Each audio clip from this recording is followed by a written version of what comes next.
Hey, I'm Zax, and here's a quick guide to Grim Batol. After the first couple trash packs of the dungeon, break these drakes out of their nets and then click on them to start a bombing run around the dungeon. Just spam the bomb ability on any trash you see to make getting through the dungeon way faster after you land. Then you're on to the first boss, General Umbriss. Tank the boss away from the back of the room so the adds don't spawn right next to him, and when the adds spawn, the DPS need to slow and quickly kill the big malignant Trog ad away from other players because it explodes when it dies, putting a big dot on anyone close to it. On Heroic, this is even more important because the explosion also gives the boss a huge buff if it's too close, and turns the small adds into big adds if they're too close. When the boss turns toward a random player and starts casting Blitz, quickly move away from where that player was to avoid getting one-shot by his charge. And the same thing when the boss turns and casts Ground Siege, except this one's just a short frontal.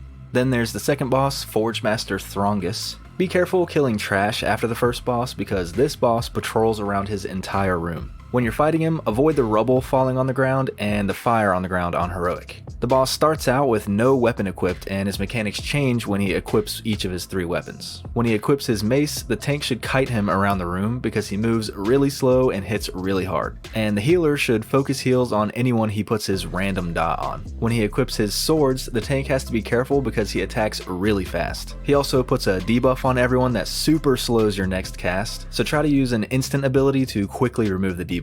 On Heroic, everyone gets 3 stacks of this debuff, so it's even more important to spam some instant casts. And also on Heroic, the healer has to dispel the tank every once in a while to remove stacks of a dot from the boss's melee swings. And finally, when he equips his shield, he frequently faces a random direction and takes no damage from anyone in front of him, so move behind him whenever he turns. This is even more important on Heroic because his shield channels a flame breath in the direction he's facing.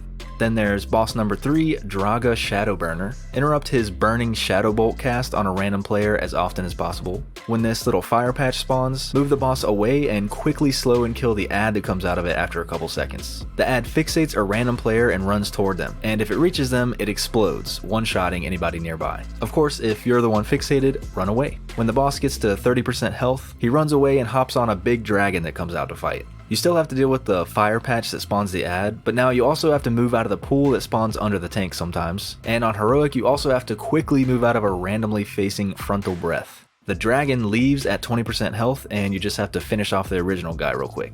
Then you're on to the last boss, Erudax. Stay spread out and dispel anyone who gets the Binding Shadow debuff on them because it roots them and heals the boss. When the tank gets knocked back, they get a big damage taken increase for a couple seconds, so they should stay away from the boss until it's over or use a defensive cooldown. When the boss starts casting Shadow Gale, a purple circle appears at a random spot in the room and everyone needs to quickly run to that circle and stay there until the boss finishes channeling. Right after the channel, an ad spawns at the entrance of the room and runs toward the eggs on either side of the room. Everyone should quickly kill this ad as it's running, because if it finishes its channel on the eggs, real bad stuff starts happening. On Heroic, 2 of these ads spawn at the same time, so it's even more important to focus them down quickly. But you want to try to avoid hitting them when they have the Shield of Nightmares buff if you can, because it makes them pulse big group-wide damage. And that's pretty much it. If you have any questions or other useful info, join our Discord or leave a comment to let us know. See you next time.